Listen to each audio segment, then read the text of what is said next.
Hey everybody, thank you for joining us for today's episode of Real Estate Disruptors. So we have Evan and Clay Manship, two brothers who flew in from Indianapolis to share how they've done over 200 transactions per year for several years in a row with over $2.5 million in revenue. Was that last year?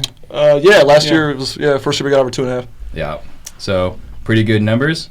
If this is your first time tuning in, I am Steve Trang, broker and owner of Stunning Homes Realty, founder of the Offer Fast Homes app, the only MLS for off-market wholesale properties. And I'm on a mission to create 100 millionaires, so if that's something you want to do, let's connect on Instagram. It's at steve.trang. If you're excited for today's show, please give me a wave, give me a thumbs up, and as a friendly reminder, I don't charge a dime for this show. I don't make any money doing this. So here's all I ask. This is what it costs for you guys all to listen to this show. I've been told by a consultant I need to get to 500 5-star reviews in iTunes to hit some of my crazy goals. So please do me a favor, go into iTunes, subscribe, and give me a 5-star review. If you can write what you like about the show, that would be even better. And this is a live show on Facebook and YouTube, so please ask your questions for Evan and Clay to answer. You guys ready? Let's do it. Rock and roll. All right, so first question, I'll start with Clay, is what got you into real estate? What got me into real estate? It's only an hour-long show, by the way. So the abbreviated version of how I got into real estate started with back in school. I wanted to be the landlord that laid on the beach and drank Mai Tais all day long. Taking a step back, I wanted to be the guy that was in investment banking. I wanted to wear the suspenders and drive a Ferrari and make a lot of money, and realized pretty quickly that I didn't want to work 100-hour weeks. And so read Rich Dad Poor Dad, which seems to be the quintessential cliche, right? Mm-hmm. Read Rich Dad Poor Dad, wanted to be the landlord that laid on the beach, and learned that was a tangible thing. So real estate seemed to be the vehicle to get me into that passive money lifestyle. And come to find out, it's just a giant myth, right? I mean, it's still very active in what we do today. Oh, yeah. So that's what got me into wanting to be in real estate, 8, 9, 10 years ago. Yeah, and it's interesting, we were lucky enough to, we went to a giant public high school in Indianapolis, graduated with 800 kids or something in our class. And as a piece of what, was required for every finance, or folks that were going to study finance or accounting or economics, whatever, we business folk, a required coursework in the high school was a course called financial planning. So something that high school? High school, required piece for people studying finance and economics in high schools. We were wish they required that here. Yeah, right. I wish they required it across the world, across the globe, and so we were certainly fortunate to bump into that class. But that class was how to balance a checkbook, God forbid, and simple accounting, debits, credits. But a piece of that required reading for that required coursework was Rich Dad Poor Dad. Mm-hmm. So it wasn't, here's a book, you should read it, it'll change your life. It was, we have a quiz on chapters 1 through 4 and the cash flow quadrants on Tuesday. So wow. We had that beat into our minds kind of by sheer happenstance, and it completely changed the trajectory of us, professionally and personally, for that matter. Yeah, we learned pretty quick. In high school, we were focused on, instead of having a job that paid 6 figures, that's like the magic number, right? Mm-hmm. To escape that and think, once we make that money, what are we doing with it? And so that was kind of what escaped it and got into real estate. Gotcha. And then for you, same thing? Well, as you'll come to find out, Steve, there were very few differences between Clay and I. Went to the same college, studied the same thing, roomed together all 4 years. We up until a couple months ago, we lived right next door to each other in matching identical twin houses. So run our company together, work. You guys don't live next door to each other anymore? Not anymore, no. Actually, Clay just moved across the street. My wife and I got a house in the burbs. So, but, we're as identical as it gets. So down to reading Rich Dad Poor Dad and having the idea to buy our first couple pieces of real estate. I mean, we've been the same across the board, and God forbid, here we are. And then at some point, you guys worked for a hedge fund. Yeah, so our backgrounds were both in commercial. I graduated and wanted to go out and do anything other than go back home, right? Mm-hmm. I didn't want to go back to Indianapolis at all. Mom doesn't like this part of the story. No, she doesn't. And so I was applying for gigs in Phoenix and L.A. and New York and Chicago, and wasn't getting the jobs I wanted. And so applied for one job back home, happened to be at a hedge fund in Indianapolis, got that job and was working in the commercial real estate group of that hedge fund. Mm-hmm. And Ev had a similar story. We thought that post-college, you can only be so alike for so long. And we figured, from age, one day on the earth to, the day we graduated high school was long enough, and that was kind of the imminent twin divorce, if you will, right? Mm-hmm. Like, I'm going to go to Seattle, and you're going to go to Miami, and we'll see you at Thanksgiving. And that was, kind of what built up in our minds and what festered with us forever in college. And it was bothersome, applying for all these different gigs all over the country, and it was, life had planned it. It was just hilarious how we both applied for one gig in Indy. Clay got his, I got mine. Clay was, underwriting, like you said, kind of large-scale commercial debt stuff. And I worked for a property tax consultancy group, underwriting and valuing. This was right out of school. I was 23 years old, and somehow, some way, they trusted a finance grad to underwrite, large multifamily stuff and commercial, industrial, office, whatever. So it was neat. Clay kind of studied the financing side of things, and I had the background with kind of valuation and how that worked. So if I could find value and he could find money for it, it was kind of a match made in heaven. Oh, there as you much go. as two 22-year-old schmucks could ask for. Well, and part of this, and sorry to hijack, Ev, part of what I did is on top of being in this commercial group, was analyzing the net worth statements of borrowers. Yeah. So you got these guys buying $10, $20 million buildings, and you see I was there for 2 years. And from quarter to quarter, they're going from $10 million to $12 million to $15 million in net worth. And compound that with Rich Dad, Poor Dad, I knew damn quick that I need to be on that side of the table versus on this side of the table. And it wasn't hard to figure out. Yeah. So combined with our kind of our educational background and then practical experience, it was a no-brainer to start buying real estate.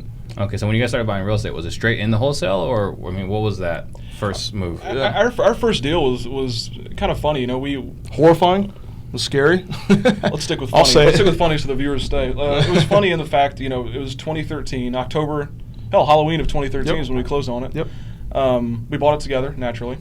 We identified this house off the MLS, and it was 2013, so you could cherry pick deals off the MLS like crazy. Yeah. It's a $24,000 house, and we conventionally financed it. We found some bank to lend us whatever, $17,000 or whatever it was, and our mortgage payment was $93 or something, and at least at $650 or $700, we bought it with a tenant in place who was paying like clockwork, so it was hilarious.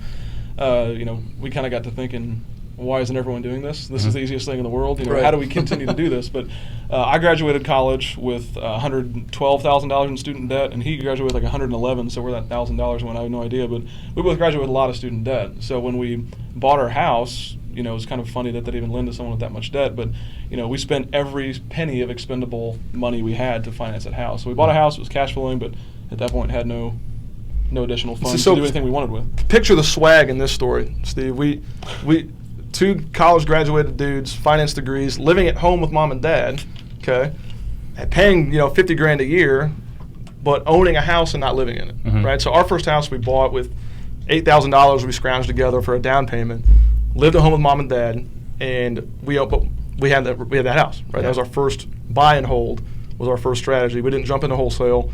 I wanted to be the landlord on the beach, right? So the only way to do that was to hold properties. That was our first play. Yeah. So then when did wholesale enter the conversation? You want to go for this or me? No, be my guest. Cool. So I love this story. We bought one, and then about a year or so later we bought another one. So we owned two houses within about 3 or 4 blocks of each other in downtown Indy, and our next step naturally was a duplex. We had 2 singles and wanted to buy a duplex, and we put it under contract. It was on the MLS. We put down $500 in earnest money and non-refundable earnest money. We wanted to be competitive with our offer, which we learned was cool, right? And so we put down $500 in earnest money, went and walked through the property, and it was just a hole. Man, that thing was just needed a lot of work. The pictures looked great. House was in terrible shape. Yeah. So we have this house. It's on the MLS. We have $500 in earnest money down, and we look at each other and say, "I'm not buying this thing. It's not going to happen." But we can't afford to lose $500. How on earth are we going to lose $500? That was a catastrophic amount of money for a couple 20. We were scared. Yeah. We didn't. We were like, "How are we going to do this?" And so we picked up the phone and started calling everyone in the area. We knew how to go into because of our corporate backgrounds. We knew how to go into public record, and so we went into public record and searched who was buying stuff up and down that street. And I'll never forget, we made 24 phone calls, all no's, and then that took us 25. And then the 26th call was to a guy named Steve, who was our first wholesale buyer. So we put it under contract, $50,000 I think, and sold it for $63,000. And so what was going to be a $500 loss turned into a $13,000 gain overnight. Yeah. And I say overnight, but we put in a lot of work into that deal. But it was we wholesaled the deal off the MLS. And that's how competitive the market started to be. We wholesaled the deal off the MLS, and I think it was listed for like 80 or something. Yeah, and so we got a contract accepted at a pretty ridiculous price, 50. or whatever it was, but 2332 Guilford was the address, and I'll never forget it. You know, when we closed that deal, you're sitting there holding, 23 years old, and you're 100 grand in debt, and you're holding a $13,000 check. 10-15% of your student loan debt just disappeared instantly over some pretty, we grinded to find that deal. We grinded to negotiate it, and I'm a licensed guy, so it was easy to go back and forth, at least pretend like you know what you're doing. Mm-hmm. But we got that CCIM next year. Yeah, you're right. No, those letters actually paid for themselves. But we got a little bit of luck, but a lot of hard work, and we saw that $13,000. We went out to a happy hour afterwards and took the family out for dinner, and we thought we were rich. It was great, but that $13,000 really blazed the trail for what we do now. Yeah, it proved concept. Mm-hmm. Like that first rental house, we bought it on Halloween, and then November 1st, rent was due. And so I got a $650 check on that day, and it proved concept. So there's something to this. Mm-hmm. That wholesale deal on Guilford proved concept. And so, okay, we're on the right path. We've already made mistakes. We're going to keep making mistakes, but we're making mistakes in a way that allows us to learn and move forward. Yeah. And that was really our first wholesale deal. Gotcha. And then what happened after that?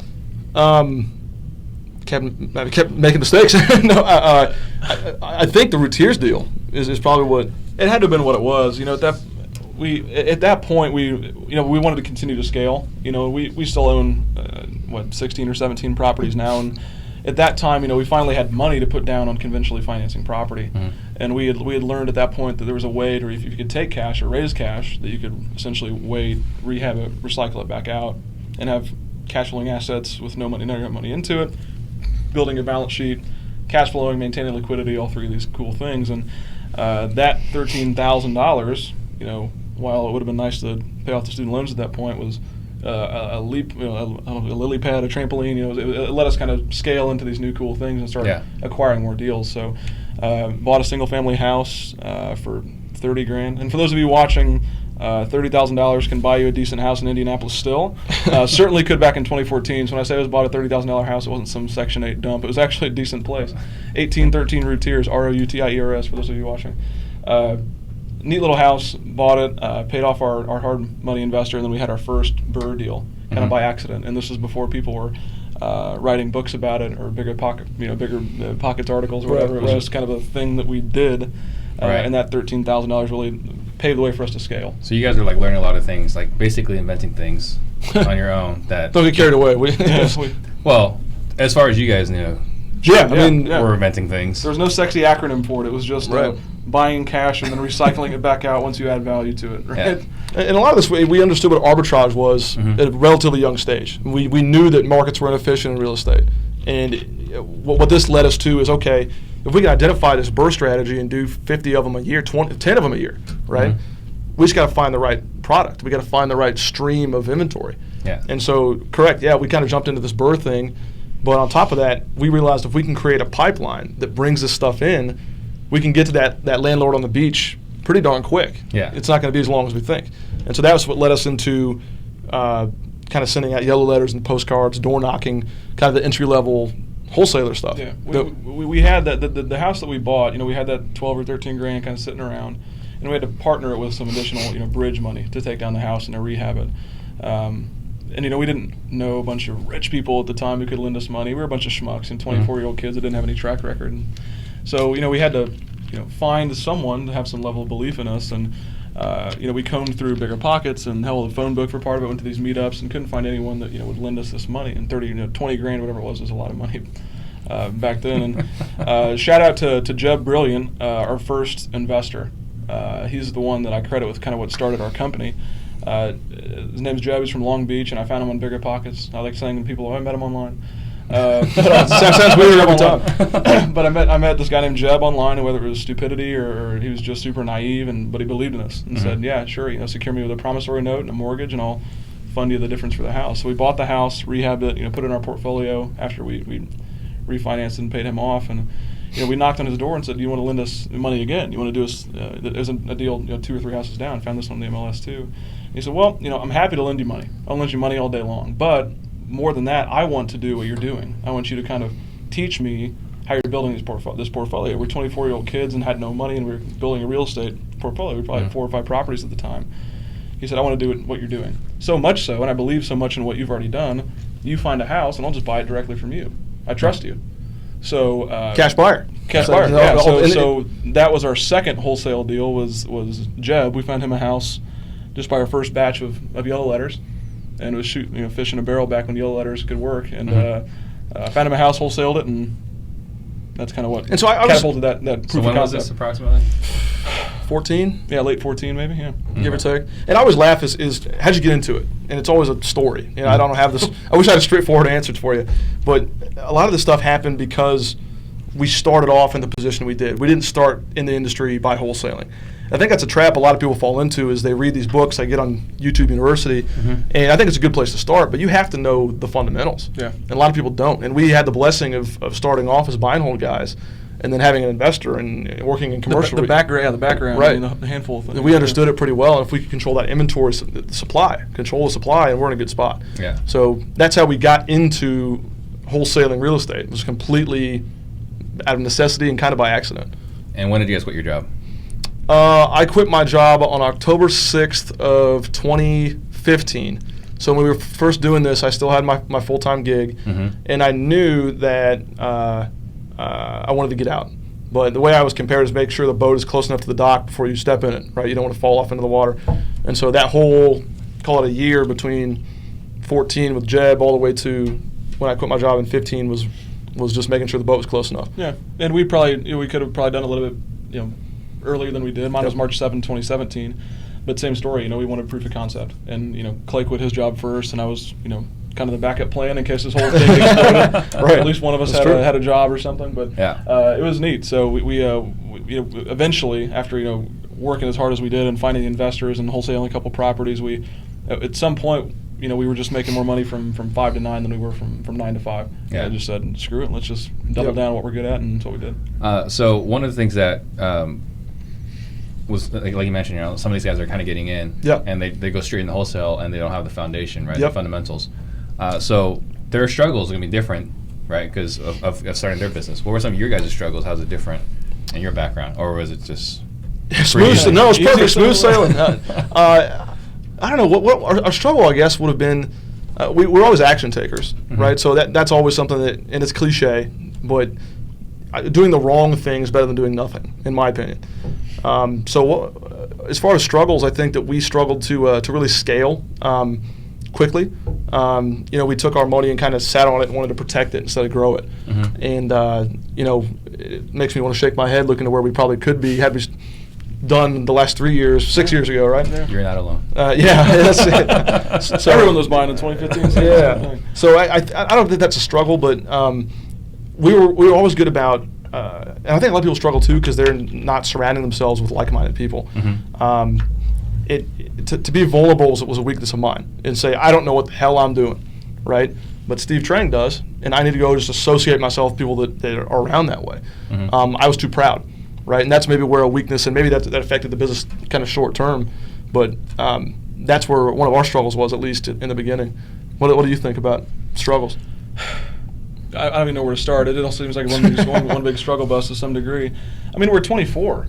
We're 23 when we bought our first house. We're 23 years old, so we had no clue what we were doing. But Clay's right. Again, much like Jeb, whether it was we were naive or stupid or lucky. I mean, maybe a combination of the three. But we jumped. We made some dumb mistakes leasing we're managing our own properties. Oh my.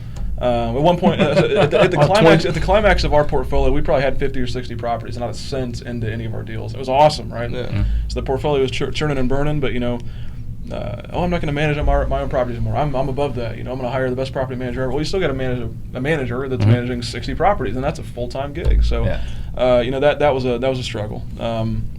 Identifying appropriate people, appropriate placement was constantly a struggle. But it's going to be a struggle. There's no way to jump directly into it and not Still be a a struggle. So today, right? And we're getting ready to head to Portland tonight with a bunch of guys who've been doing this for 30, 40 years, and it's still a struggle for them. It's just making sure that struggle's decreasing, I suppose. Right. So how is your operation different than some of the other people in the market? How is it different? Well, our first and foremost, we've got a set of core values. Our first core value is value first. And whether you're working with a customer or you're working with a seller, whatever it is, it's whether you have personal values, we're always serving. So value comes first, and a lot of people when they're wholesaling don't understand how to get to value. They didn't work in property tax. They didn't work in the commercial space. They don't have a fancy CCIM next to their name, right? Mm-hmm. But we're always starting with value first. So what I always tell newbies when they're starting out, or even experienced guys, is if you're not providing ultimate value to your buyers, you don't deserve to be in business. Mm-hmm. And believe it or not, that's a conundrum that most people can't overcome, I think, especially in today's market. A lot of people in Indy don't care necessarily. They just want to throw some contracts together and sling stuff. Mm-hmm. And we're big-time value guys, and that's a good place to start. On top of that, and I'll let Ev talk more about this, but we're a buyer-focused group. Yeah. And so we are always on the offense when it comes to finding sellers to sell. But really what competitive advantage we have is we are always on the offense when it comes to finding buyers to buy. Mm-hmm. And we have a full-time, we've got a dispo guy. And we've also got an entire arm of the company that is built out to seek out cash buyers all the time. And that's kind of what Ev heads up. Yeah, and if there's a fundamental difference, it's that everyone can get on here and talk about skip tracing and data and all this, and not to say it's not important. Obviously, that's Clay's baby, and he's done an exceedingly good job with that part of the company. But we have 3 full-time employees that do nothing but focus on marketing to buyers, and that has set us apart tremendously. We don't have a buyer that makes up 25% of our business or even 10% of our business. No. I mean, there are a ton of. It's a Gatling gun, and it's all different. So we've maintained that to be true for a long time. I looked at it before we came on the air, and we've done 148 transactions as of today so far this year. 121 were to unique buyers. If that tells you anything about kind of the scale of what, and it's because we're always shopping out. Mom and pop buyers in today's market are going to pay top dollar. Yeah.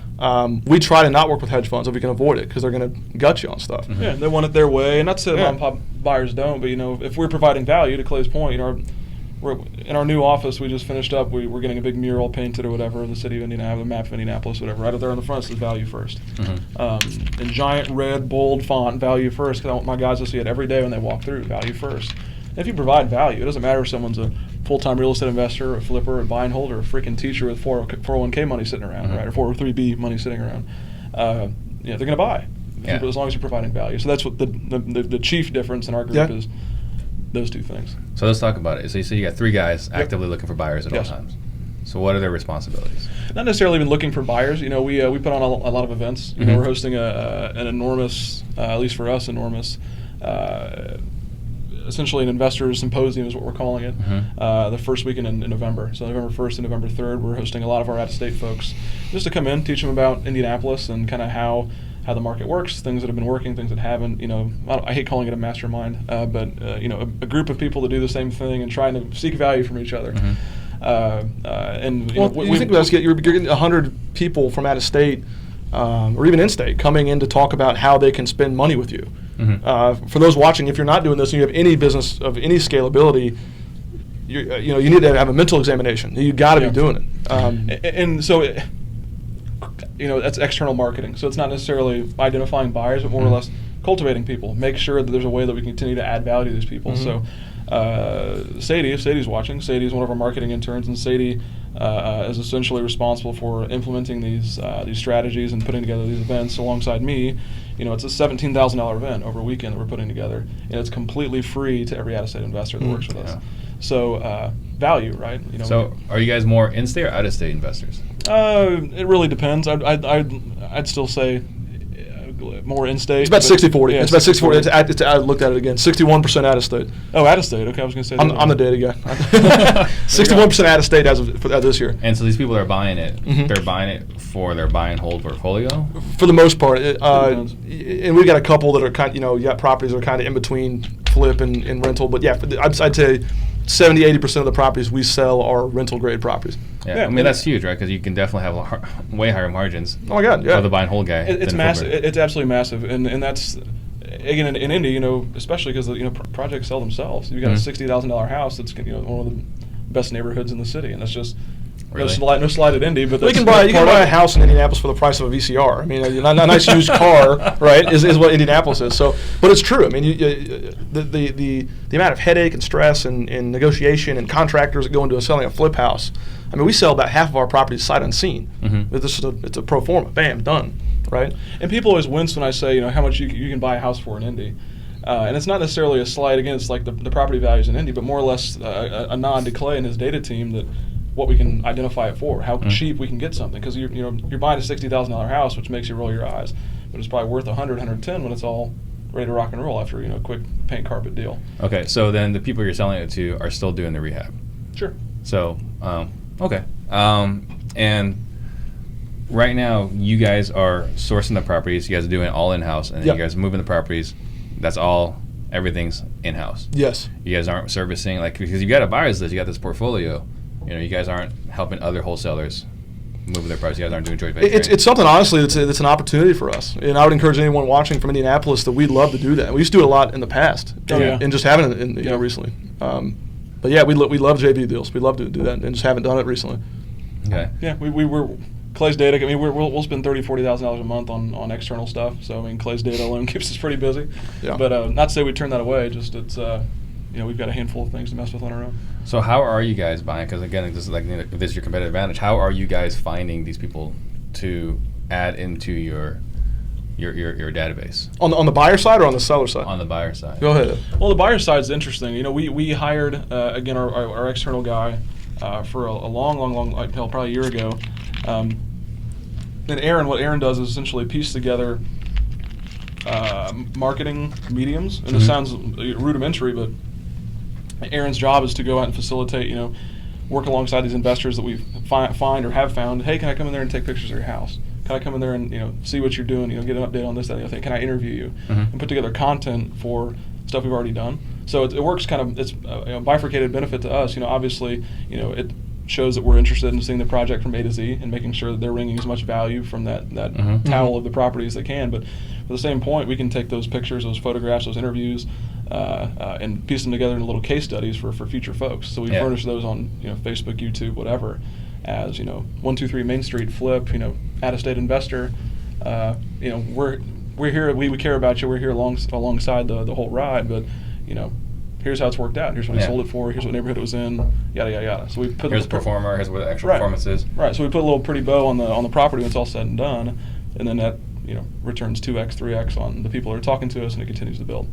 But as far as outbound touch, I mean, are you guys like cold calling these guys? I know you guys run a big cold calling center, which I thought we were going to talk about, but We can talk about it. You can talk about it. But this part right here is that's where you guys are different. Like cold calling is obviously a big part of your operation. Yeah. Are you guys cold calling buyers? Are you guys pulling lists? Well, if there's anything that folks watching, I want them to leave with is Indy is not as sexy of a market as L.A., Vegas, Phoenix. No? Seattle, whatever. Not even a little. It's not even a little. So, the people who are looking into your often, hell, if not always, buy and hold folks. Yeah. Okay. So, they've got a vast array of different hillbilly Midwestern cities to choose from as far as where they want to put their money when they're priced out of their own market. We work with teachers and attorneys and cops and people from all over the place, just normal folks who can't buy an investment property in Vegas, Phoenix, LA, Seattle, whatever. So a lot of it is just exposing yourself and identifying yourself as hey, we can be a resource to out-of-state folks. And we've done. I don't know if it's just again sheer luck or if we've just doubled down on something that was an opportunity for us. But we've been extremely fortunate to kind of knock it out of the park a couple times with some serious hitters from out of state, and it's grown kind of organically. So at least a lot of word of mouth. Just to wrap some nuts and bolts around this, Right. a lot of word of mouth because we've done well by these guys. Yeah. Track record. For several track record. And it went from small track record like Jeb, right? Jeb is from Long Beach, and Jeb, lent us money, got his money back in 6 months, then bought his house, and he had $30,000 in equity in it. Well, One Jeb turns to 10 Jebs, turns to 100. Yeah, Here we are. and just to put some substance to this, we give a shit. I mean, we're calling 6 months after you buy a buy and hold to see if you got your money out.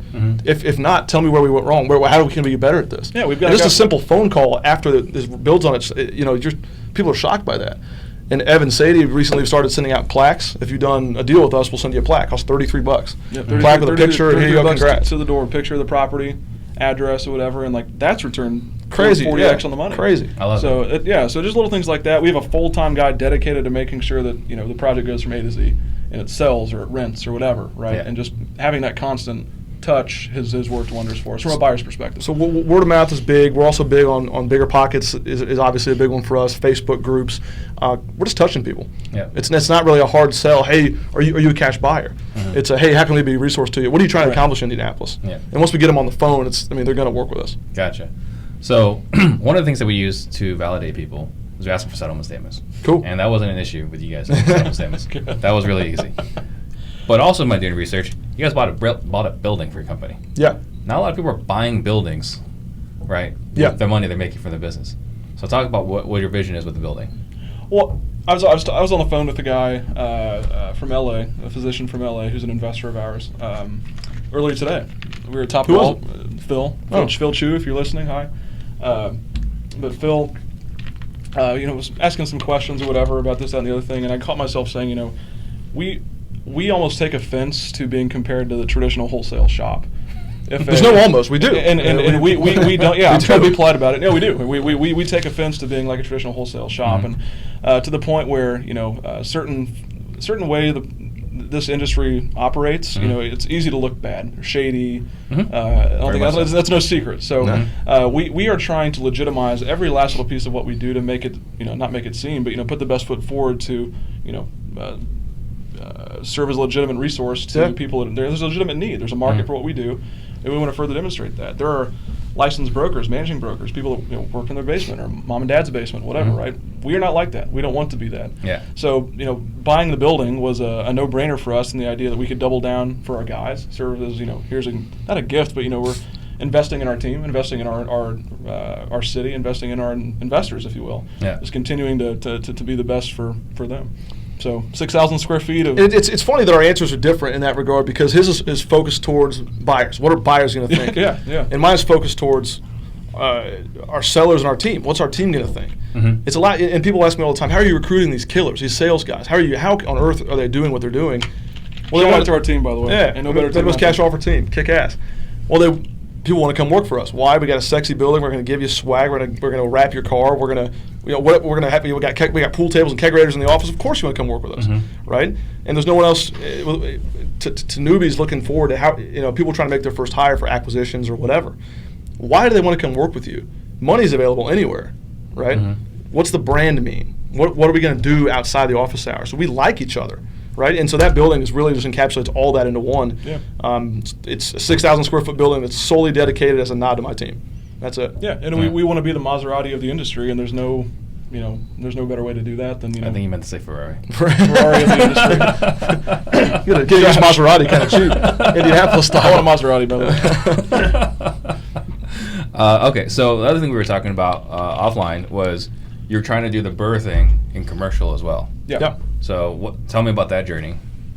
Well, we're not commercial guys. Like Clay mentioned, we kind of grew up in the commercial realm, but we don't go out of our way to invest in commercial. We do it. We own a handful of just standalone retail things, but stuff we find by just sheer to God accident. Yep. And we bump into it. And again, value first is our chief core value. So if we find a retail thing we can buy for We're not going to say dirt no. cheap, Yeah. hell no, I'll buy it. I'll buy a storage facility on Mars if I need to, or whatever. As long as the numbers work out. Value As long first. as the numbers work out. So that's really where it starts and stops, and I don't want to be more boring about it than I need to be. Yeah. But if we can buy something at 50 cents on the dollar, then it don't matter what it is.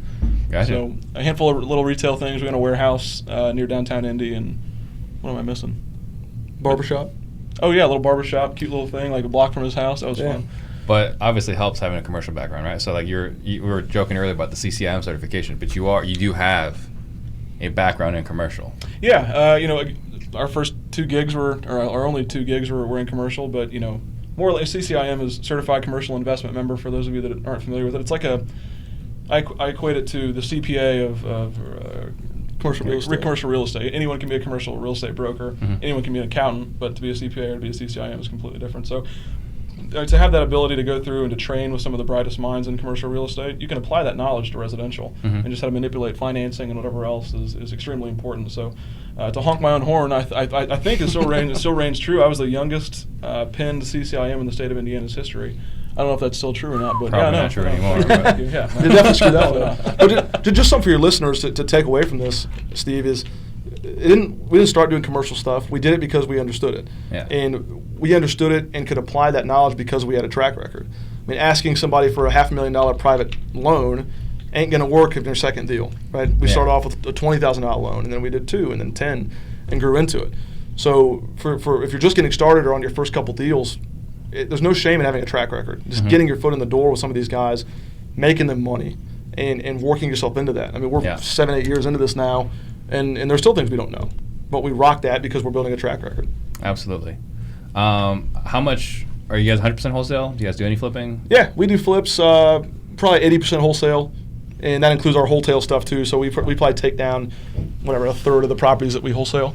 We'll do 20 or 30 flips this year. That's not our specialty, but if there's a lot of meat on the bone, we'll hang on to it and do it ourselves. Yeah. So Probably 20. Rehabs spook him off, so I've got to do I hate some rehabs. serious- Hate flipping houses. Gives me EBGBs talking about it. One of the unique things that we have, I call him our external marketing, but he's kind of a quasi project manager as well. He kind of babysits all of our crews. So we'll flip 20 or 30 houses this year, but we won't touch, see, smell. I mean, hell, we won't even walk inside. But maybe one of them. Yeah. So Aaron handles a lot of the project management, but simultaneously that he serves as external marketing, to kind of publish what we're doing, which works. Yeah, I'm with you. I hate flipping. My man. See, I can't do it. But I do look forward to connecting with Ryan Shalaba, getting to know him a little bit better. He's a smart dude. Yeah. Shout out to Ryan. Yeah, he's gonna be on the show in Is he? December. Yeah. Yeah, Ryan's. I'm looking forward to picking his brain tonight. But someone that can take that and scale it and do it as well as he does. Cool. God bless it. So what does your company look like today? So our company, our wholesaling company is called Midwest Cash Offer. And check us out at MidwestCashOffer.com. I kind of run it. Ev is here and there, but he's kind of on the sales side. So you can call me the visionary, CEO, whatever you're comfortable with. We have a COO, Josh, and so we have a total of 12 employees, which includes an intern. So 11 full-time folks in the office. So we got 4 sales, 1 dispo, a data manager, which is, I'll talk, again, that's my neck of the woods, so I'll talk on and on about that. A project manager, an intern, and then the 2 of us.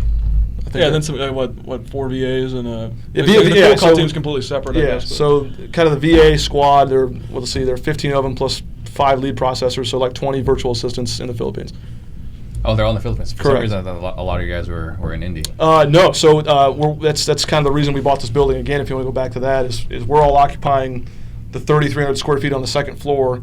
By the end of by the second quarter of 2020, we're going to have all of our cold calling operation local to Indianapolis in the first floor. So we've kind of got plans for that. We've got 2,000 square feet on the bottom of our building that's completely vacant for that reason, for the potential to build that out. So Gotcha. Yeah, but currently the cold call operation is Philippines. Yeah. Jacob Farr has a question: what's been your guys' biggest obstacle? Biggest obstacle.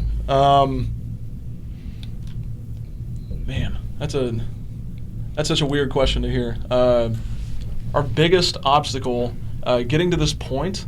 I mean, hell, we go through obstacles all the time, and the building was a pain in the ass. We, up until we got this new building, it's fun to talk about now that it's done. But we have the 12 guys on the team, guys and girls on the team, and we.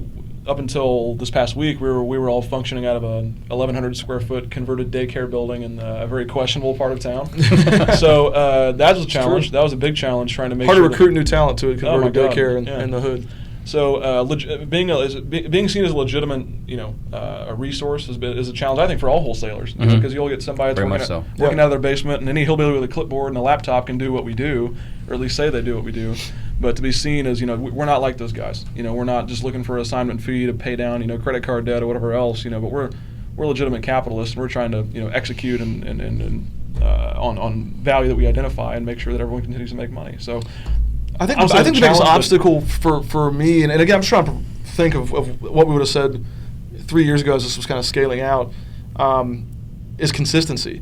Is there are months where you're not going to make a penny, right? When you're trying to do that first deal or second deal or whatever, and I'll never forget, continue to shell out for direct mail money, right? And going into YellowLettersHQ.com, shout out Todd Swaggerty, and sending money away was tough, right? Not knowing what you're going to do. And so, that was probably my biggest obstacle was a mental obstacle.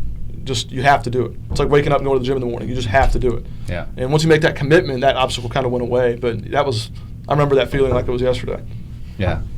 And Cody Castley wants to know, what's your guys' favorite disposition strategy? Go ahead, Ev. Yeah, dispo and sales is really my end of things. Favorite disposition strategy. If you take care of the underwriting on someone's behalf, especially, my background's property tax. So I bump into properties all the time that are overassessed, and it kills the pro forma, right?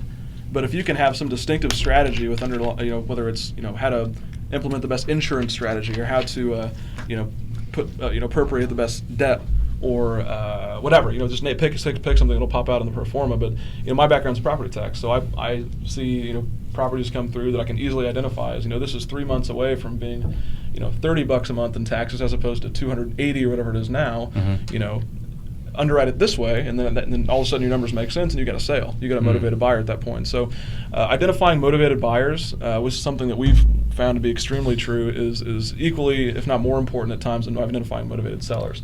There are a lot of motivated sellers, but motivated seller is not the end of the. I hate the word motivated seller. It grinds my gears because motivated sellers, you need equity simultaneous to motivation.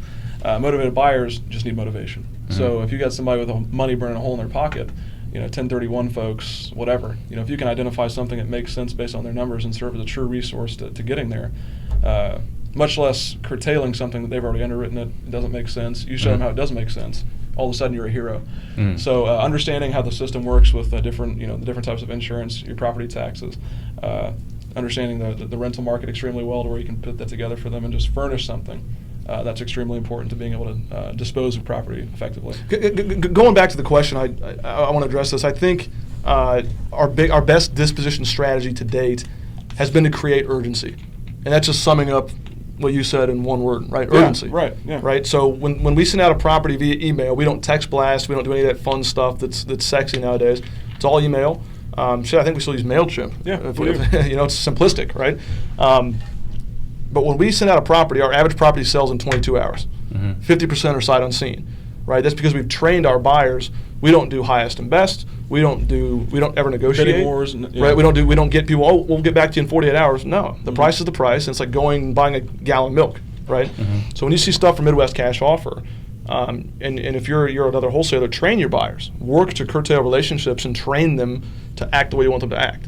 And that's what we've done really well. And a phrase that I love to use specific to dispositions is, if we have to negotiate, if we got to talk about timing, talk about price, talk about getting somebody else in there, I'm not doing my job well enough. Clay's not doing his job well enough to get the price, to get the to sell that thing or get that thing so low to where you shouldn't have to worry about this. Yeah. So it's something I see being. What's a buyer going to say to that, right? If by definition that's the way it should all work. So something I love is saying, if we got to talk price, it's I'm not doing my job well enough, and that seems to work pretty well. Very interesting. Arnold Camarera, probably killing that name. What's the commission split for your acquisition team? Yep. So commission team gets so they have a couple things. They get 10% net of the deal. So we call it HUD to HUD. So we double close on almost every single transaction. So whatever the net is on the A to B, the net is on the B to C. Let's call it $10,000. They're going to walk away with 10% commission on that deal. On top of that, they have revenue goals every month. So if this month it was $100,000 per guy, so we have 4, right? So if you exceed $100,000 in revenue, your commission structure is going to double. And so it's a great carrot to throw out in front of them and say, work.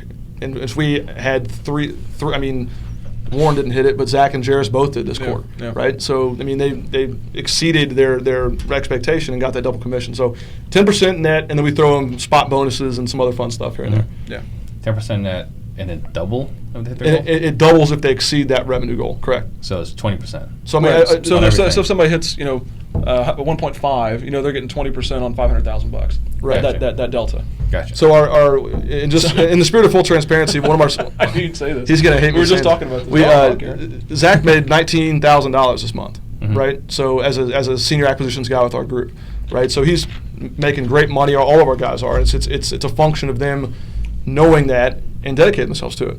But yeah, that's been a great piece for us, is tying it to what the company's making. Yeah, we don't take out any marketing costs or any level of risk that we assume is the business owner.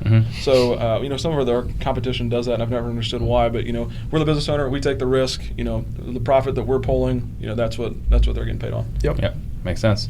And Jeffrey Smith, what's up, Jeff? He's someone I know really well, and he's saying that he wholesales in Indy, and you never got back to him. He was referred to you by Scott. By Scott Oots. So put that on blast. So put that on blast. What's the name again? Jeffrey Smith. Jeffrey. Sorry, Jeffrey. Tagger dispositions guy. In that that's on me. That's on me, Jeffrey. All right, so now we're on record blasting Clay. Yeah, we'll go down YouTube, Facebook, iTunes. We'll go down the list. Everywhere. That's right. Jeffrey, we're gonna get that tattooed. It's gonna be a value first, and then get back with Jeffrey directly underneath it. So, did he explain how to train your buyers? John Gage. Did he explain how to train your buyers? Yeah, so just really quick, kind of talking about that, what we do is, first and foremost, it's usually negotiation, right? It's hey, can we get that at a lower price? Or, hey, can I get my property manager, my contractor, my grandmother, my whoever in there? And the way we tell people is think about it. When someone's responding to an email blast we send out, A, they're clearly interested, right? And B, why are they saying what they're saying, right? So when we respond to these people and say, hey, we'd love to get you in there, but that property is going to sell before you make a decision. It's just I don't want to waste your time as the buyer. That mentally pins something in here to them where they're insightful and say, well, if that's going to be the case, is it worth taking this risk, throwing down some earnest money, and then I can get inside. Right? We're not trying to lock anybody out. Nope. But I'm not going to let a parade of people walk through, waste my time and my team's time. Seller's time. Right. Seller's time. Right. I mean, we think when we got a business like ours, we're doing 20 deals a month, 15 deals a month. I mean, we're doing a lot of volume. We have to keep these things moving all the time. Yeah. And so that's step one in training people in my mind is when sellers are responding to you. Buyers are responding to you. Why? Yeah. What are they actually trying to accomplish with what they're saying? And I think that's probably what UDECO as well. Yeah. Why do you need inside? Tell me what specifically. Why do you need inside? And that's been obviously extremely beneficial to us because again we get to see stuff from A to Z, and oftentimes like Cliff said, 40-50% of our properties are sold sight unseen to people that live 2,000 miles away. Yeah. So being able to establish ourselves as a true to God vetted A+ top tier blue chip resource paired with the ability to get those questions answered has been effective in training. To whoever asked that question, you'd be shocked by I guess how easy it is. You'd be shocked by your ability to control that side of it. Yeah. Is what we found. People don't need to see properties. They don't need to see the inside. That's the way I leave it.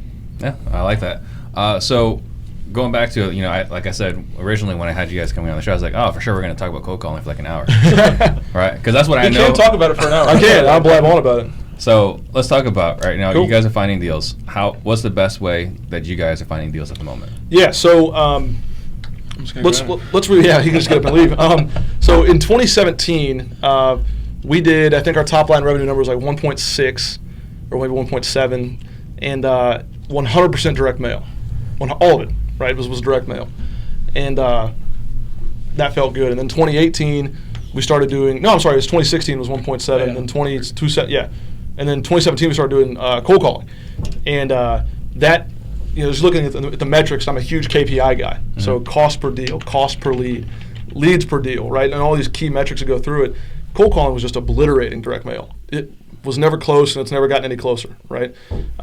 So fast forwarding to today in 2019, cold calling still, if you put all these lead sources next to each other, PPC, SEO, organics, direct mail.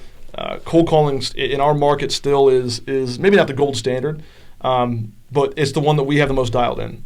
We are really good at it, and we spend the most time on it. So cold calling has got to be our bread and butter, if you will, right now. And we do it the right way. And Clay can talk more about this, but it took a long time to build out a cold call center that was compliant from all federal standards.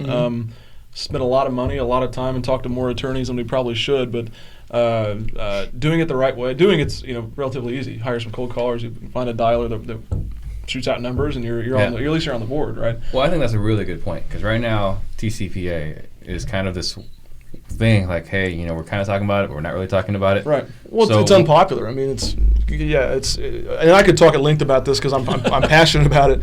And Jason Nickel is another resource. Yes, he is. Lead Sherpa. He and I kind of bounce ideas off each other frequently when it comes to TCPA. Yeah. And for those who don't know, TCPA is Telephone Consumer Protection Act, and it's a federal law that dictates how you can and cannot communicate with consumers when it comes to outbound messaging, whether it's calls or whatever. So let's talk about how are you guys, what measures did you guys have to take to be TCP compliant with the amount of cold calling you guys are doing? Yeah, so we, to kind of wrap this back to what you were asking earlier, we have a cold call center now with 15 agents, okay?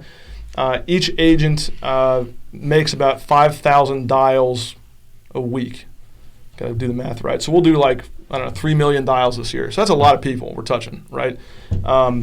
With this involved, we have to make sure we're not scraping any knees and pissing people off. So that means we have to comply with federal, state laws, right? Well, especially because you guys are also using your brand too. Absolutely, and so we're not. I'm not going to back down from that. We're doing it the right way. If you want to come at me, come at me. So be it. As far as what we do, it's all about your dialer and how you're dialing. So for us, we don't use an automated dialer. A lot of these Mojos, Zen calls, I can name them all. They're all auto dialers. You press a button that spits out numbers. Not federally compliant. Mm-hmm. And so, per the folks we've talked to, correct. I'm not a lawyer. I don't come at me. Jeez, no. You can go rounds and rounds and rounds with this. Yes. But for the people we talked to, the money we spent said that's not the appropriate measure. Correct. So a friend of mine in Indy owns a debt collection agency, and he ran into the same problems. So we together kind of hodgepodge this dialer that's similar to Lead Sherpa, and it's a click to call. So in essence, we have a VA all day long that's clicking nonstop, and that's what's originating our calls. So we do it completely compliant. Per TCPA regulations, and that's been our biggest uphill climb this year is how do we get around these obstacles. Yeah. Maybe that's the obstacle question. Maybe that's the answer I should have given was this damn cold calling nonsense. So is that a custom built? It is it's a custom suite off of a previous technology, yes. Gotcha. Okay. So the framework was kind of in place. We just put different things in there to make it work the way we need it to. So who are you calling? We are, I guess anyone and everyone would be the right terminology there. We what works is the same list that you guys are already talking about. Divorces, high equity, seniors. We get messages all the time, hey, what's working for you guys? Everything, because we're the most consistent you can be with it. Like, if you were to ask me right now, I could tell you what list we're going to be dialing in March of 2021. I mean, I could tell you to the line item, like who is going to be dialed, right? And we're just ultra consistent about it. And so my answer to that would be the same lists that are always talked about. It doesn't change. I probably should know what the best list is, what we're doing, but I have no idea. And that's where the data manager comes in too. Right. Like we have someone on our staff full time who is actively managing these lists and can effectively communicate. Here's our here are our numbers based on ABC. Here's what I think we should do. And Clay's just standing off at this point. Right. So we have between him and our COO that's monitoring all this. Clay's kind of high level on this stuff, but the data manager's really in the weeds. So you're the data nerd. I am. So you're tracking the KPIs. I am. Every day?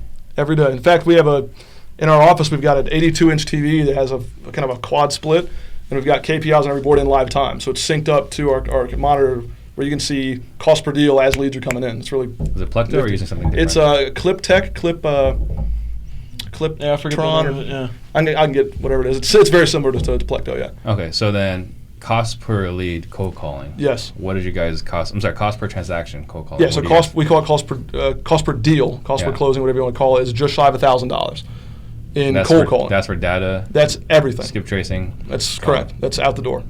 And the VAs. Correct. So that's labor. We call it labor costs, and then service costs is what we call with our dialer costs and skip tracing and all that stuff. Okay, but not the 10%. Correct. Yeah. So the commissions are outside of that. Okay. All right. Just curious. Yep. It's about $1,000, and our average for those watching, our average spread on transactions is $12,000, roughly $12,000, $12,500 or something like that. Yeah, and we've got our director of operations, Josh, who will sit there and actively monitor these boards, and he manages the sales team, and he kind of plays. I picture him kind of playing Jeopardy when that board starts to get too high with deals, whatever. Yeah. He's the first person on somebody's ass Have saying to. what's going on. Yeah. So those numbers are really? talked. So he's in there. Oh my God! I mean, it's put up on this board intentionally because we fell into this trap in 2018 where direct mail really started to take a dive. I mean, anyone, you, this guy, the other guys, the competition, were all sending direct mail, and we were not on top of our numbers like we needed to. So we spent God knows how much money. And not just money, but time. We took us 6 months to figure out, wow, these lead sources suck. Mm-hmm. What are we going to do about it? But now, thank God we've got this new thing built out. But I think we're like a 2-minute delay. Mm-hmm. Yeah. But we know exactly what's going on all the time, so we can adjust and.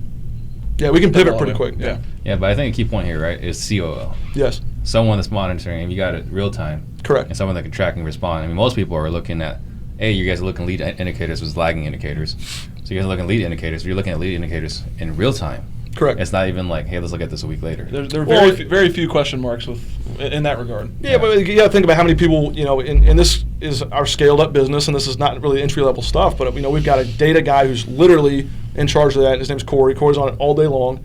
And then you've got Josh, who's the COO, who's managing Corey, managing the numbers. So we got so many people with eyeballs on these numbers that if we can't pivot quickly, I screwed something up. Yeah. You understand? And that's fundamental for our business as we see where it's going in the next 24 months. Yeah, down to data, but also managing the sales team that's on top of that data, right? So how many calls are the sales guys making per day? How many appointments are they on? Just so we can see our lead is effective to ensure that our lag is budgeted for. Right. So Antoine wants to know, what's your ideal property type? A 3-bedroom, 2-bath brick shit house built in 1965, 1,100 square feet. In a township. We're picking it up for 65, selling it for 75. It's worth 110, rents for $900,000. Yeah. You guys know your stuff. I mean, it's pull the trigger. You put $10,000 into it, fix it up, and then you pull your money back out, and it's you'll sit there. You give it to the kids at some point. So, no question marks. Brick shit house on slab. If Anton's got one like that, I'll buy it from him. Send it my way. I'm not sure he's in Indy. I know he's all over the East Coast. I don't know. I'll if sell he's you something, in Andy. Let's talk. So, what is your guys'? You guys aren't doing. Are you guys still doing direct mail, or you guys cut that off? No, we still do it. I mean, it's the redheaded stepchild. I mean, we do. And I had the numbers when I walked in here. I'd say of our revenue so far this year, probably 60% is cold calling, 20% direct mail, 20% texting. We do outbound SMS, and that's a rough breakdown of what we're doing right now. Okay, so then what are you guys spending a month in marketing? Let's call it a flat $40,000, and that includes your skip tracing and direct mail and cold call labor and all that other fun stuff. That's a pretty round number, 40. And that brings in about 200. Yeah, give or take. More, but yeah, I mean, it was between $2.25 million. Yeah. And then monthly overhead. After everything. 40. No, 40 is a marketing cost. 40, 55-ish, 60, I guess. With salaries and everything. Is that what you want to include? Probably closer to 60. Salaries, office space. Yeah. Yeah, the office. Yeah, 60 is whatever. fair. Yeah, call it 60, I guess. All right. And then Antoine wanted to know what software you're using, but I don't know. Like, is that proprietary then? The dial that you guys use? Yeah, it's proprietary. And so we've kicked around the idea of kind of and that's the other thing too about cold calling, is that our script is so dialed in, but our script is 5 questions, right? So we used to have these way long scripts, and some of the other people that sell their cold calling services are great at it, but they got these really long scripts. And I got a cold call from one of these guys one time. And said, my guys are not going to be like that. We're not going to ask for your mortgage information, right? Yeah. So our software is proprietary, but even more so than the software is our dialed-in scripting ability and live transfers and all that fun stuff. That's what kicks it into overdrive. Yeah. So talk about the live transfer. What is that? So if we get someone on the hook, and the way we do this, and the way we talk about leads is if we call you and ask if you're looking to sell your house in the next 3 months, and you answered yes, we're not talking price, we're not talking what kind of house is it? If you say yes, A, that's a lead, and B, we're trying to get you on the phone with someone under our roof, right? A lead processor, an acquisitions guy now, right? What we found was if you hang up that call, your chances of closing that deal go down 60%. 60, it's huge. And so we're trying to convert that person. We want your name, address, bed, bath, square footage, basement, garage, asking price. So is that 6 questions, right? And that's it. And we'll push it over to someone live. So that alone has taken our cold calling results from X to X plus 50%. I mean, it's an enormous difference, which we found. So that was just trial and error, screwing up and then getting it right eventually. Yeah, that's interesting because that's something that I've always kind of wondered about. Is got to do it. If you're calling them back, right? It's always like, they're not available now. Right. But if someone really ready to make a decision. The first cold call. You're saying the answer is yes. The answer is yes, and I know it because I'm stuck in the data. And on top of that, people will kind of say yes out of pressure sometimes, and they get ashamed, and they don't want to call from that person again. And so, a lot of folks that we've talked to are using Mojo and some of these other dialers where you're calling back from that same damn number, and they're not going to pick up the phone. I'm too scared. I'm not. Right. They've got ostrich syndrome, where they're going to bury their head. We got to get them now. Yeah. And if it ends up being a bad lead, and most of them are, it's cold calling for Christ's sake, right? Most of them are bad leads. That's fine. We're going to disconnect the call, and we're going to follow up with you in 6 months, and good for you. Yeah. But we need to capture immediately those leads. At worst case, you're getting the information that you can use against them in the future. Right. So if you can get that information in the first 30 seconds, as opposed to waiting another 30 days, 40 days, 50 days to get them back on the hook, if ever, that's again well worth the time and expense we put into it. Well, the last time we were hanging out, you guys were talking about doing everything in person, and Don Costa blew you guys' mind with doing it over the phone. Yes. So has that changed yet? So I owe a lot of our ability to close over the phone now to Don. Shout out Don Costa. Shout outs all over the place today. No kidding, yeah.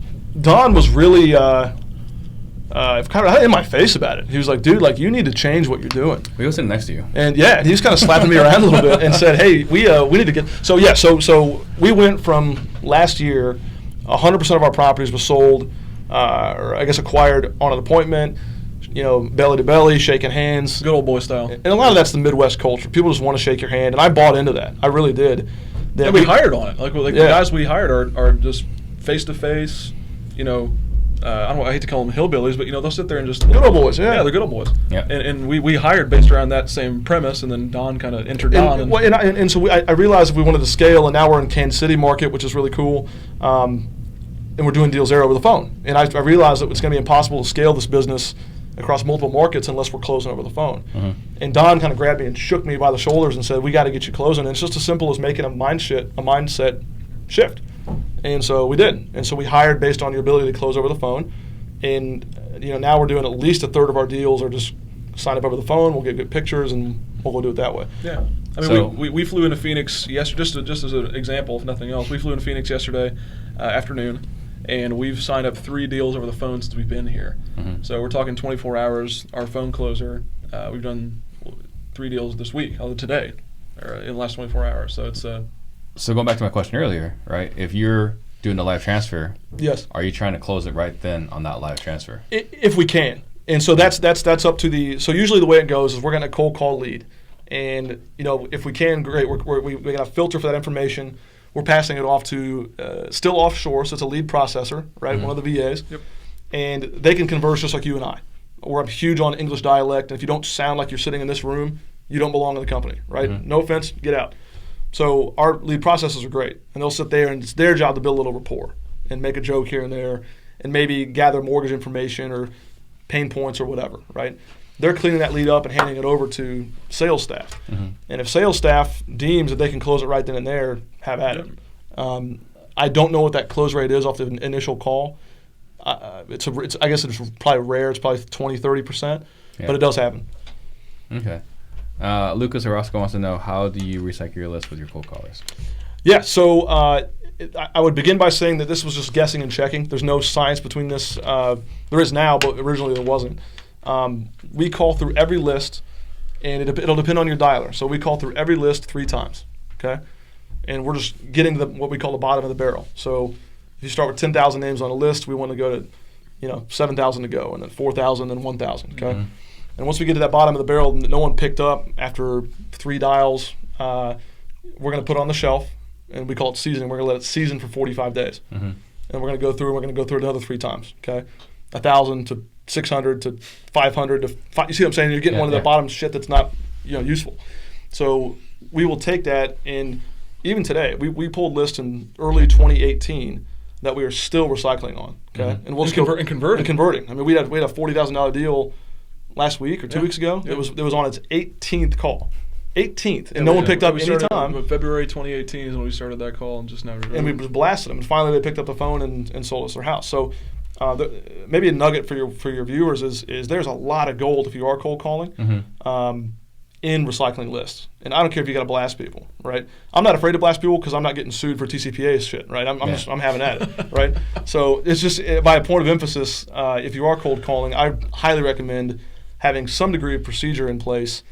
We're going to call these people 4 or 5 times, put it on the shelf for 2 months, call them again. Yep. And that's what ours is. Cool. And then George Paul wants to know, he's in Indy. Do you guys host any meetups? Not yet. And that's something that's kind of been on our mind, especially with this new building going on. We'd love to do that.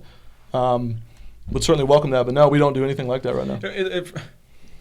Clay and I are huge on providing as much value as possible, and we love doing it for free. We spend a lot of time networking and doing kind of individual meetups, not necessarily one big massive one, but it's an intricate balance because you want to have as much resources and value providing in Indy, but you have to cater to your out-of-state folks just the same. Yeah. So we'd love to get to it at some point. We've got 2,000 square feet of blank canvas underneath us to do what we want with. But we consider doing like a think tank or collaborative space, whatever, for investors all across the Indy market just to come hang out. We got a sweet location, sweet building. So who knows? We'd like to get to it at some point. But either way, what's his name again?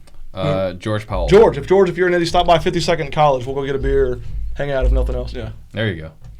All right. So what's your guys' favorite, best, or most interesting failure? Best or most interesting failure? We're gonna talk about this the whole way on the plane, I'm sure. Go ahead. I could have talked about this. Yeah, I know, right? There are 1,000 of them. Yeah, mine's a flip that we did, and That's good. one of the first big flips that we did, and we lost $46,000 on it, and it was just from head to toe failure from a lack of leadership, and I own that because there's so many ways, especially in a flip, you have to be involved, which is why I hate it. But you have to lead through this process. And so from the time you acquire the property, you got to lead your team through that. And you got to lead your contractors to get bids and lead your broker into guiding, what finishes it needs. And so I wanted to step back and have it be on autopilot without working to get there. Mm-hmm. And I thought contractors did what they said, and shocking, they don't, right? I thought brokers did what they said, and they don't either. So my biggest failure from an organizational standpoint is, and I've learned this the hard way, is making sure that we are in tune with our leadership. And 1145 Linden in Fountain Square was my throwing into the fire for that lesson. Yeah. And to kind of partner off what you're saying, this is like the quintessential real estate investor thing to say, or salesman thing to say, here's my failure, but this is how it turned into a success, right? This is like an interview tactic or something, I guess. Yeah. But 2016 into 2017, and to kind of partner off what Clay said with this flip, Clay and I were partners. We were a third, and a third with this other guy, who we thought was the soothsayer when it came to flipping. Clay and I were really good at. I could raise money like to Kingdom Come, and Clay could identify property like nobody's business. And we partnered with another guy whose name should not be named, but this dude was Mr. Flip It, to my understanding. Had the construction crews, had the relationships with the vendors and the material guy, and had this big warehouse to store it all. And it just seemed all too good to be true. And in the most real estate way possible, we had a guy that didn't hold up his end of the agreement.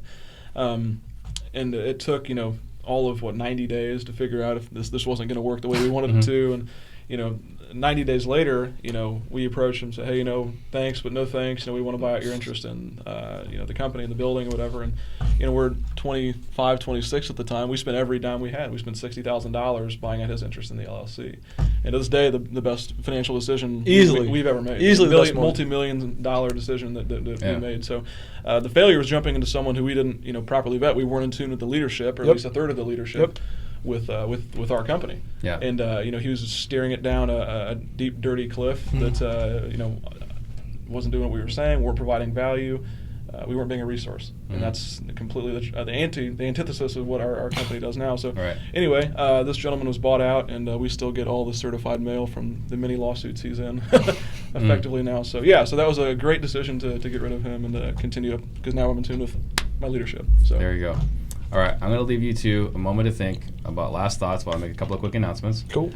So, guys, I'll be in Biloxi, October 25th through 27th for Real Estate Roundup Live. Go to bit.ly/RERLIVE if you want to check that out. I'll also be in New Orleans with Chris Rude in December, 6th through 8th. Go to bit.ly/2019skill. Again, that's bit.ly/2019skill. And then Max and I have been getting blown up about our workshop that we did a couple of weeks ago. So we're doing another one. We're going to go over everything in our business. And we are charging $5,000 for the event. So if you guys want to find out how you can come for free, please visit Disruptors.com, and I'll explain to you how we can do that. And next week we got Matt Larson from Davenport, Iowa. He does like flipping. He does a lot of deals, too. He does a lot of deals. So we'll be learning about how to get better at flipping. Maybe Clay. I'll tune in. Tune into that one. Yeah. So last thoughts, I'll start with you. Yeah, I think this needs to be said because I don't hear too many people say it. For your listeners, this is not a hard business. Mm-hmm. It's not a hard business to get into. It's a very hard business to stay in. Yeah. And to be good at. And so my advice and my parting thoughts would be action over everything. And that's an overused term, but just start taking baby steps, start making mistakes, and find a way to, when you get that first check, don't feel the need to post it. Let's put it back in the account. Let's put it back to use, and let's make this foundation for your business concrete. We don't Yeah. want it built on a house of cards. So it's about real estate arbitrage. It's not difficult, and I encourage everyone to start taking action steps today. Extremely well said. And thanks so much for having us, first and Yeah. foremost. Appreciate it. Love your show. Thank you. We've learned a ton from your show and you specifically for a while now. So thanks Yeah. for putting it on. And for those of you that haven't tuned in or are still questioning this whole real estate thing, Steve's an awesome resource and his group does tremendous work. So thanks for having us. But kind of to partner off what Clay said, provide value. It's not a super hard thing to do. Pick up the phone, show up at the meetups, and even if you have to work for free for a couple months to get that first thing under your belt, get a track record. That's what set us apart. We were 23-year-old kids, didn't know what the hell we were doing. I hate calling him a mentor because I haven't talked to him in forever, but a dude who I met in college, and he said, you have 3 T's in every single transaction. You have time, treasury, and talent. Time, treasury, and talent. Figure out what you can provide. What can you add immediately? For many folks, at least when I was 22, I didn't have any freaking money. I had no treasury whatsoever. I barely had any talent. I worked in real estate, but I didn't know what the hell I was doing. What I had was time. And I had the ability to go out and make these calls and visit with these people and exist at these meetups and just be a sponge. Yep. So after a while, you start to accumulate. With time comes talent. And with talent comes treasury. And we're in a unique position now where we're not even 30 years old and we have an abundance of all 3. At the risk of sounding arrogant, we have an abundance of all 3. So put in the time. The time will create talent. Talent creates treasury. Yeah. Brilliant. No All right. questions. Thank you. Appreciate it, Steve. Steve, thanks, man. Thank Appreciate you. you. Thank Thanks you for having guys us. for watching.